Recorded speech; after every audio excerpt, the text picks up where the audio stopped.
This is Beer in Front, part of the Odd Pods Media Network and Beer Media Group.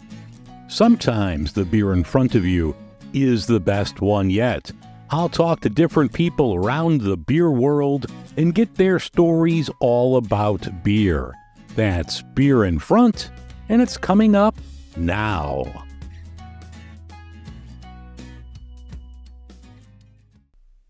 Welcome to episode 231 of Beer in Front.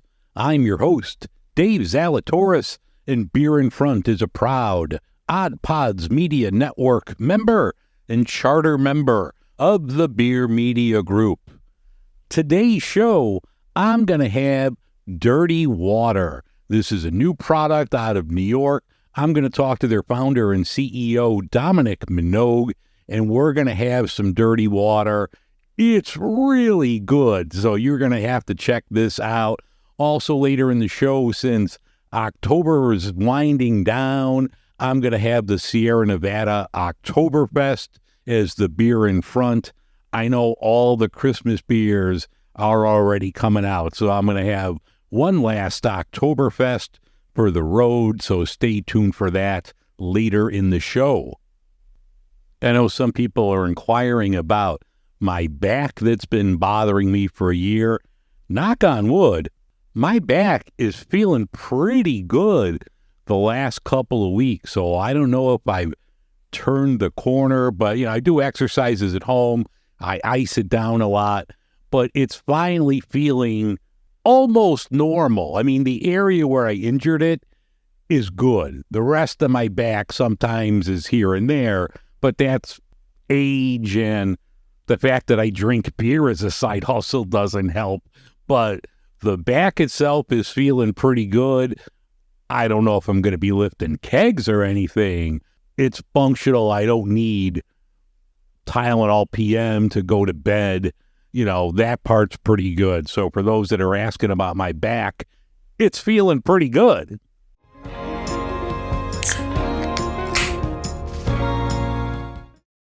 In beer and beverage news, Bell's Brewery is going to come out with Oberon Light next year. This is going to be a 4% offering, and it's going to check in at 99 calories, so keep an eye out for that next year. Sierra Nevada's Celebration Ale should be on the shelves as you're listening to this. This year, Sierra Nevada is going to donate $1 for every barrel brewed to the North Carolina Craft Brewers Foundation and help out with hurricane relief. If you need to do a seance, Samuel Adams is selling on their website a home seance kit where you could have a cold Sam Adams with the spirit of Samuel Adams. So check out their website. The kit has, some herbs and spices that I guess will help conjure up Samuel Adams and a couple cool looking pint glasses. So if you need a seance kit, check out Samuel Adams.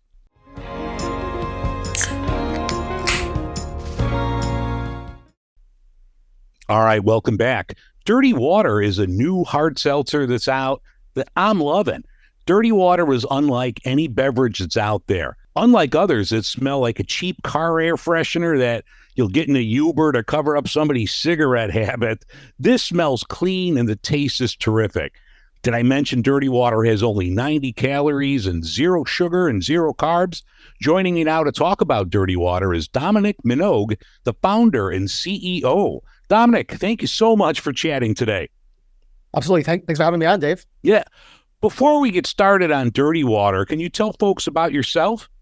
Yes. So, I founded Dirty Water. I've been working on it for 2.5 years, but before that, I was in an array of other businesses. This is actually my first alcohol or CPG brand. Before this, I was in mobile gaming, actually. I was doing that for about 5 or 6 years. I was doing performance marketing and product and operations. Before that, I was actually in fashion. So I was doing a lot of stylings, merchandising, but I always knew I wanted to come back to something that was a little more physical. Before we get going here, I'm going to crack this open because I've had one earlier. I loved it. The can art, you've got to see it for yourself. It's clean. I love everything about this. It's basic, but not boring. I love the font work, the color scheme on this. So just by looks alone, you got to grab it. But let's crack this open. I will have one with you. All right. Cheers. Cheers. Yeah, the look is great. And I love the aroma on this. It just smells so good. The flavor is phenomenal too, and it's so unique. It's unlike anything that's out there. How many different variations did you have to work on before you came up with this profile? Yeah, so I'll talk about the formulation and then give a little bit of a descriptor for the folks at home. But so the formulation, it took about, I would say 11 or 12 months. It's interesting, right? So this is my first beverage brand. And so the way that normally works in the space is there are these things called flavor houses, and flavor houses are the ones, if you don't have an internal team, even people with internal teams, they still work with external, agencies, but you basically give them a brief of what you want, and you work back and forth with them on getting to the end goal that you want. And so some of these bigger companies, what they do is they have, a brief and they send it to 5 or 6 different flavor houses, right? And for them, it's just efficiencies and being able to get the product as soon as possible. And so they could pick and choose who does it the best, right? Now, based off of what their initial expectations were. But for me, since I was new and don't have unlimited resources, I have to definitely choose, who to work with. So finding a flavor house to work with me, and then also finding one that kind of can align on the vision. Because when talking about dirty water, right, my initial pitch was like, I want a hard seltzer that doesn't really taste like a hard seltzer, but doesn't taste like a beer, but kind of tastes like a beer. And all these blurry descriptors that doesn't really actually mean anything at the end of the day. So I had to kind of create a story with it. But luckily I was able to work with one flavor house, and 11, 12 months later was able to get a final product. But usually if you're a bigger company, you're probably getting that done in 2 or 3 months. According to the descriptor, there's pear, there's citrus, there's malt in here. And then for those with restrictions, this dirty water, this is also gluten-free, correct? Yep, gluten-free. If you're diabetic, this is good to go there. And so talking about the product a little bit, and it's funny, so I mentioned malt, but there's actually no actual malt in here. It just has notes of it, right? So this is a hard seltzer, and there's 2 ways to make hard seltzer. There's a spirit-based, and then your malt-based, right? Malt-based, in this case, people call it malt-based, but realistically, it's just called sugar brew or fermented sugar. And so that's sort of the process that happens here. And so that's what mine is. White Claw's malt-based, Truly's malt-based. A lot of your other big ones are malt-based. Ones like High Noon or Neutral, those are spirit-based. So those are going to be your vodka or tequila forward hard seltzers. Mine specifically is malt. And so the notes that you're getting and the way that I like describing the product is, so you have that pear and citrus, as we mentioned, right? And that's going to be at the tip of your tongue, and that's what you smell initially. But my whole thing with hard seltzers is I don't like it to linger, right? You have these flavors and they want you to know it tastes like black cherry, or they want you to know it tastes like watermelon, right? And so they put a lot of that natural flavor extract in there. And that's the stuff that lingers, right? It's that syrupy kind of flavor. And so for me, what I wanted was, obviously it can't taste like nothing. So you have this little pear lemon, and I chose pear because I don't think it's naturally too sweet compared to your candy sweet fruits. Yeah. So you have a little bit of that fruit flavor, but then it goes away. When you take a sip of it, it goes away almost instantly. And so you're left kind of finishing off with a little of that sort of malty essence of the alcohol, followed by almost what could be described as in my opinion, a little wineish or even rice wineish, kind of finish at the end. So it is kind of hydrating, very light. And for me, think about drinking a Coke, right? You can drink 100 Cokes in a day. You're never going to get sick of that flavor, and it's by design, right? And for me, I wanted this to be something sessionable like a light beer, right? And so by design, I wanted to make sure that it wasn't too sweet or overpowering. Now, you mentioned sessionable. This is only 4.5% alcohol. Is that something that was a conscious decision when trying to come up with dirty water? You wanted to keep it on the lower end of the ABV spectrum? Yep, definitely. So as I mentioned, I kind of tout it as the quote unquote light beer of hard seltzer, right? So definitely wanted it to be along the lines of those, those more affordable light beers that are around the 4.2, 4.5% range, and being able to drink it in a similar cadence that you would, right? So everyone has different tolerances, but you could at least have a couple throughout the night without feeling too crazy in the morning. Yeah. Well, I'm having this again. I mean, the taste is so good. And what I'm getting, yes, I definitely get that pear. I get a little like lemony citrus in there. But what I like about this is it doesn't taste synthetic or fake like some of the others that are out there. The pear is like wonderful. It's so different from what you get from those big companies that you mentioned before. Like everybody has a black cherry, everybody has a mango, and this is so different, but it tastes natural. It doesn't have that fake taste. So the flavor house that you mentioned, give them a big pat on the back because this tastes phenomenal. For sure. No, I appreciate that. Yeah, it was the flavor was a long time coming. And I think, as you mentioned, right, everyone has a black cherry, everyone has a mango. And for me, I think the toughest thing about kind of creating dirty water is I wanted a product that only had one flavor, right? And so how do you go into the market where like everyone's able to say, oh, if you don't like black cherry, I have your lemon lime, I have your this, I have your that, right? How do you go into the market saying, oh, if you don't like this, then then we don't have something for you, right? So it had to be very strategic. And again, the idea of single flavor, sessionable, light beer adjacent, it had to be almost like pretty flavor neutral, but having its own unique, like kind of twang to it, right? And so like I've had a lot of people taste it, don't give them any brief about what it tastes like. They come in with expectations of it tasting like one thing or another, and they're like blown away just by like how unique it tastes, whether that's good or bad, right? It's like, oh, this is something I've never had before. Some people are like, sure, like, I don't know if this is for me, but like the main consensus is I've never had this before. I love it.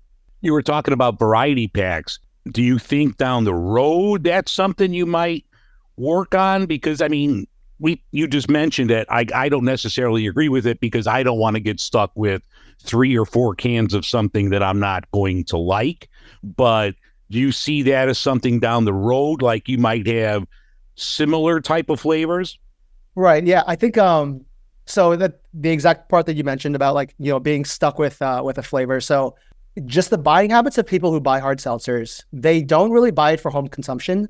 It is like the quintessential, I'm going to somebody's house, I'm going to bring a variety pack of a hard seltzer, right? Like these younger kids going to parties, going to house parties, going to pre-games, they're buying these variety packs. And I think for me, as a light beer drinker by like nature, like I always love, your 30 racks, your 18s, your 12s of like that one thing that you will love every single time. And I think for now, right, I'm going to stick with a single flavor hard seltzer.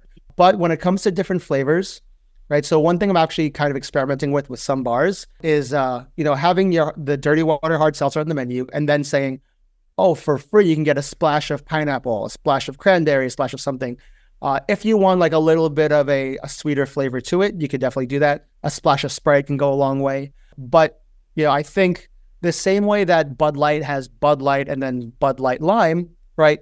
I may have that second flavor down the road, but I want to make sure that when people ask for it, that they're asking for that and not, oh, can I get a dirty water? And then the bartender goes, what flavor do you want? Right? Because that would be a step back from my initial value proposition.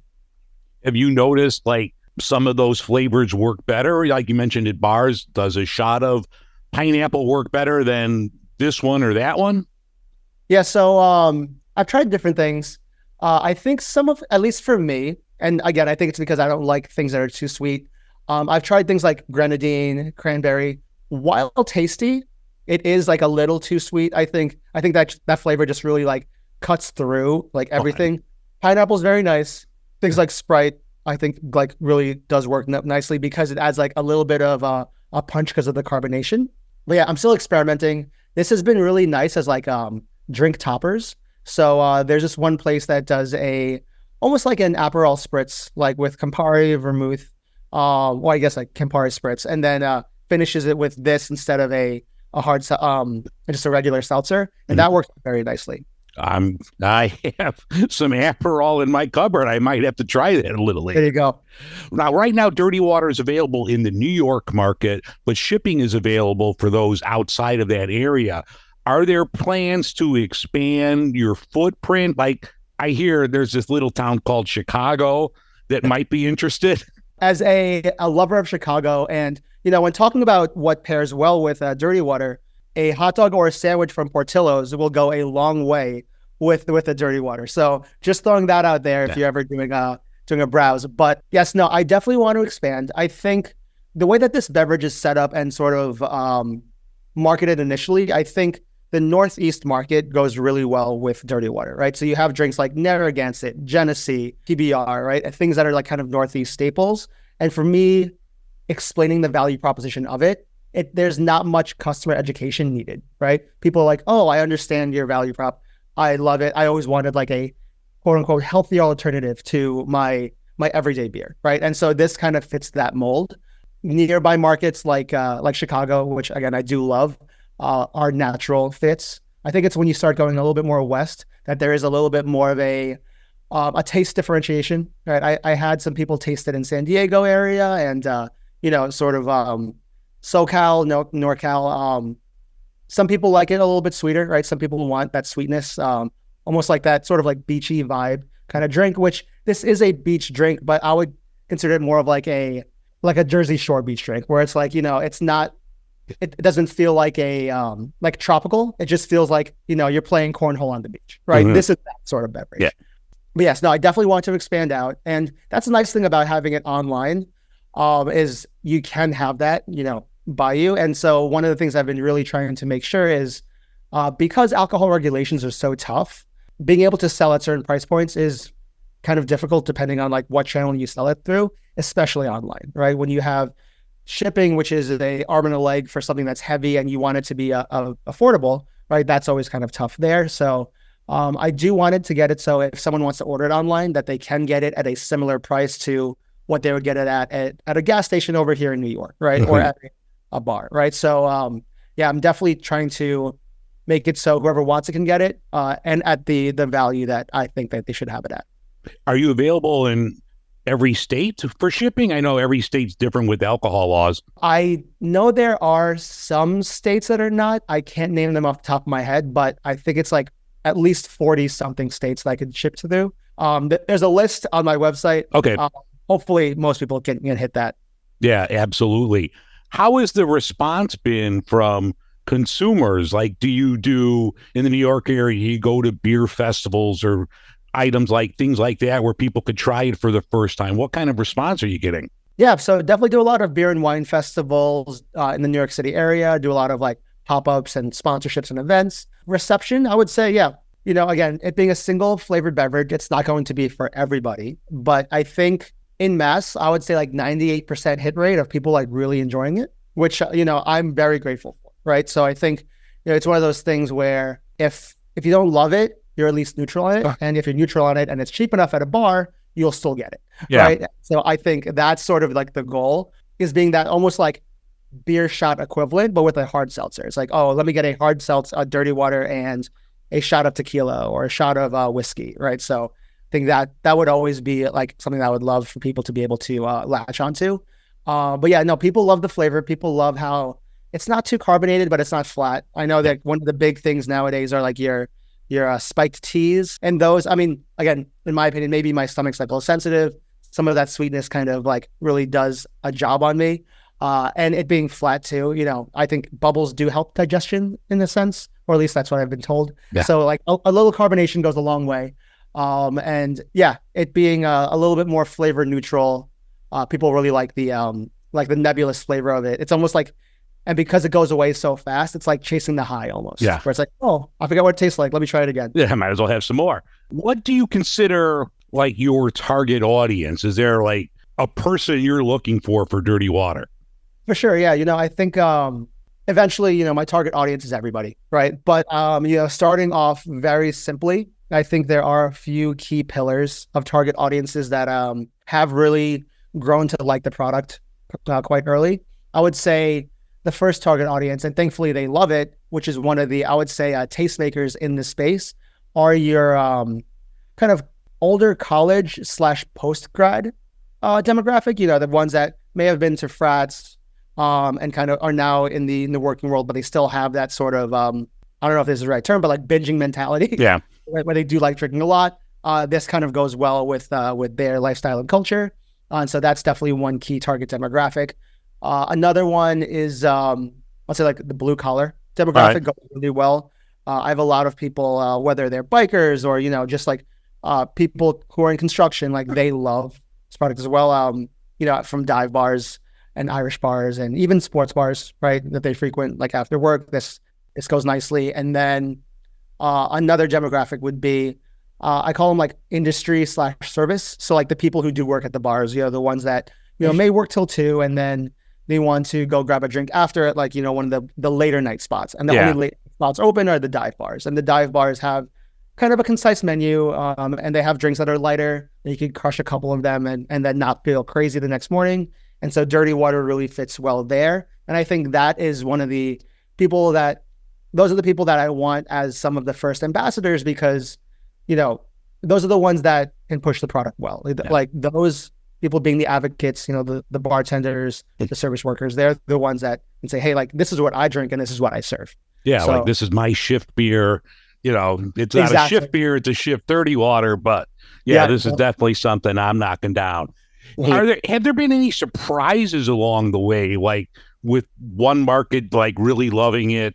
Is there something that like you weren't expecting then, surprises you in a pleasant way? Yeah, I would say so. When I was initially kind of like positioning this, I was saying, let me just have it as your kind of like cool downtown hip beer, right? Or hip hard seltzer, right? Like all the cool kids are drinking it, right? But I think, the nice surprise was older gentlemen, more tatted up, really like getting, there you go. Yeah. like getting a feel. Oh, you can see this. I have a dirty water tattoo. Nice. I like it. Yeah. But them really liking it because, and I can make parallels to how Liquid Death kind of came about, right? Yeah. Liquid Death came about as a more approachable water to drink at a bar, right? Like, it's like, oh, don't be afraid to drink water at a bar. There's nothing wrong with it, right? And so I think people who don't want to drink too much of a beer, or like, I'm not gonna say not that they're getting sick of beer, but if they want an alternative, right? What's something that they feel comfortable drinking and that tastes, aligned with kind of like what they like, right? And I think this sort of fits that vibe, and a lot of them have really like latched onto it and like kind of taken a nice liking to it. Also, there was this one time I was at one of my accounts. It's sort of a dive bar downtown, and I was wearing my dirty water hat, and this lady, she might have been about like mid to late 40s, came up to me and she's like, oh, do you work for the company? I said, yes. She's like, let me tell you, I used to only drink IPAs. Like, that was the only thing I drank. But now that this bar has this in, and I tried it for the first time, her new go-to after work, whatever it is a dirty water and a shot of tequila. Oh, and nice. Very pleasant. That like even someone who I did not consider my demographic from two perspectives, right? Like a little bit more of a mature palate female, but then also an IPA drinker, right? Because I've had IPA drinkers being like, oh, I like it, but like it's still not for me because I love like the flavors of IPAs. But someone from like a far demographic, like really even latching onto this and changing the way they drink because of it, I thought was very, very nice. Yeah, because I'm older, I'm 57, and I'm a big IPA. I mean, I love all beverages, all beers, but like IPA would probably be the one that I would grab first. But I love this, and even drinking it now as it's warming up, as I'm getting to the bottom of the glass, sometimes, the flavor profile changes at the end. This is still great. I think the only difference now towards the end is maybe a little bit more of that citrus comes out, but I mean, this still tastes great. I'm definitely going to be ordering from you because, this is something I would drink every day. Sometimes you don't want a 9% double IPA. You want something, gives you a little alcohol, not too much, and it still tastes like fresh and clean. So I'm really digging this. I appreciate it. And it's funny, when it's in the can and when it is like, actually, I would say like warmer room temperature, for better or for worse, when it's at that last sip at the bottom, it does taste like the last sip of a beer. Like, which like, everyone has that taste, and it's like, it's that, oh, let me finish it and order a new one flavor. But like, it's nice to have that because it's done. Yeah. You also have a great TikTok channel on your own. You have almost 200,000 followers. How did that help you come up with the Dirty Water brand? So it's actually funny. Everyone, we're in an age where when you have a presence, it's like, okay, now let me exploit it and get as much money as possible. And usually that comes with, okay, let me make a product and sell it, right? I think For me, it was the opposite, where I actually incorporated dirty water April 2022.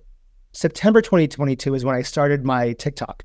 Okay. And I said, let me make this TikTok, because I always wanted to do like food content creation in some form. It took me a while to figure out what sort of format I wanted to do, but let me make this food TikTok. If it happens to get any traction, I will use it to, as a channel for dirty water. And thankfully enough, or like for some magical reason, people actually wanted to watch me cook. So it ended up like kind of blowing up a little bit, and I've been able to kind of like slowly interject it, dirty water into the conversation, placing it, drinking it with some of the foods I like. And it's been nice. It's been nice being able to have that at least like starter pool of people to be like, hey, try this out. Like one of the first things I did when I got my samples, I got so before I did my full production, I did a smaller, not for sale sample production of like 1,000 cans.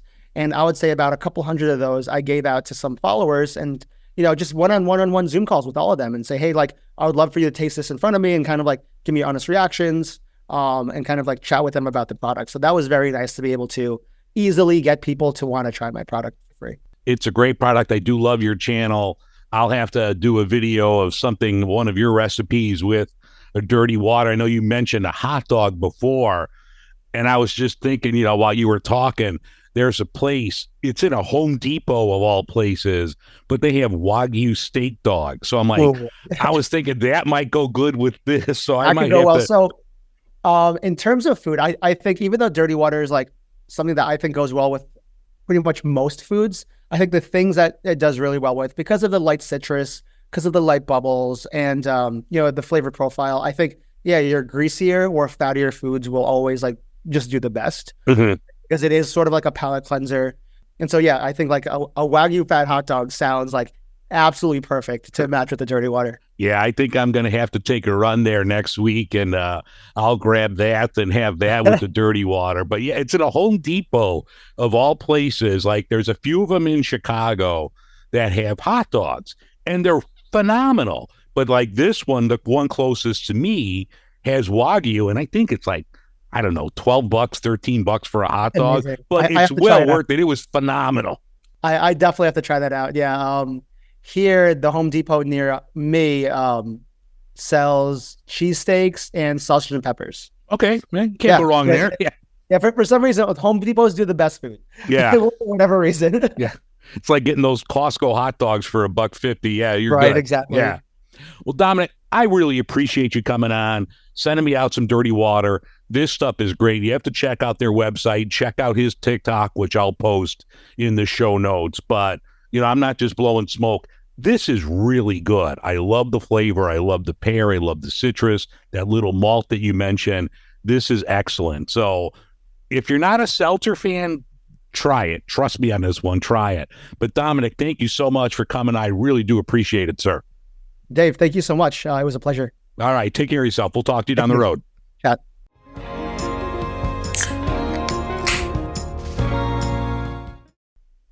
All right. What's in front of me right now is from Sierra Nevada and Gluten Brewery in Germany. This is their Oktoberfest Fest beer. Every year, Sierra Nevada puts out an Oktoberfest beer with a classic old German brewery, which I really love. I love the tradition behind this. I love the stories behind this. So this is really cool. So this year's edition is from Gluten, which has been around for hundreds of years in Germany. This is a Fest beer at 6% alcohol. So let's crack this one open.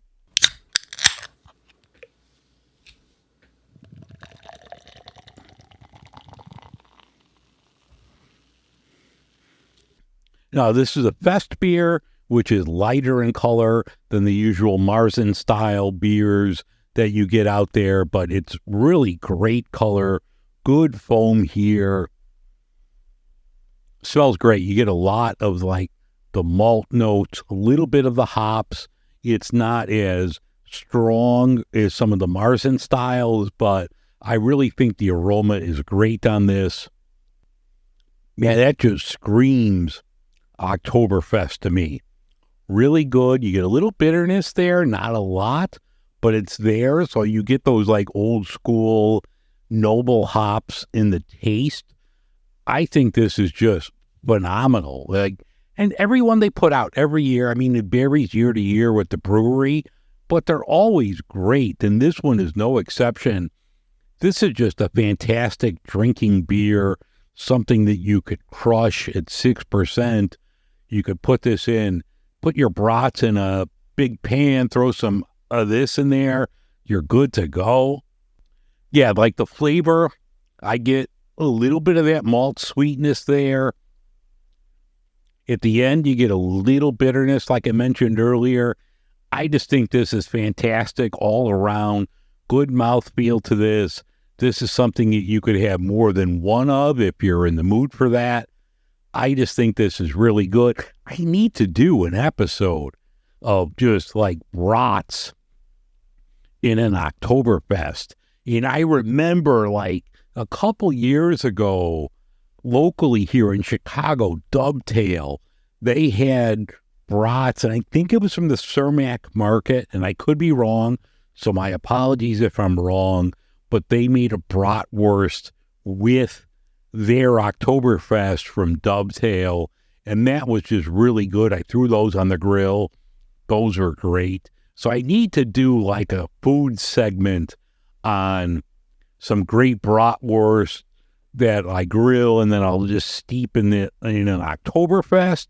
So I'm on vacation, so I'm going to have to do that. But if you see this Sierra Nevada's Oktoberfest with Gutmann, you can pick it up all over. Sierra Nevada is distributed all around. Get it at grocery stores, liquor stores, what have you. But throw this one in the cart. I love this time of year. I love the Oktoberfest beers that are out there, whether they're the Fest beer or the Marzen style. They're all great. If you see this one, put this one in the cart. It's a winner.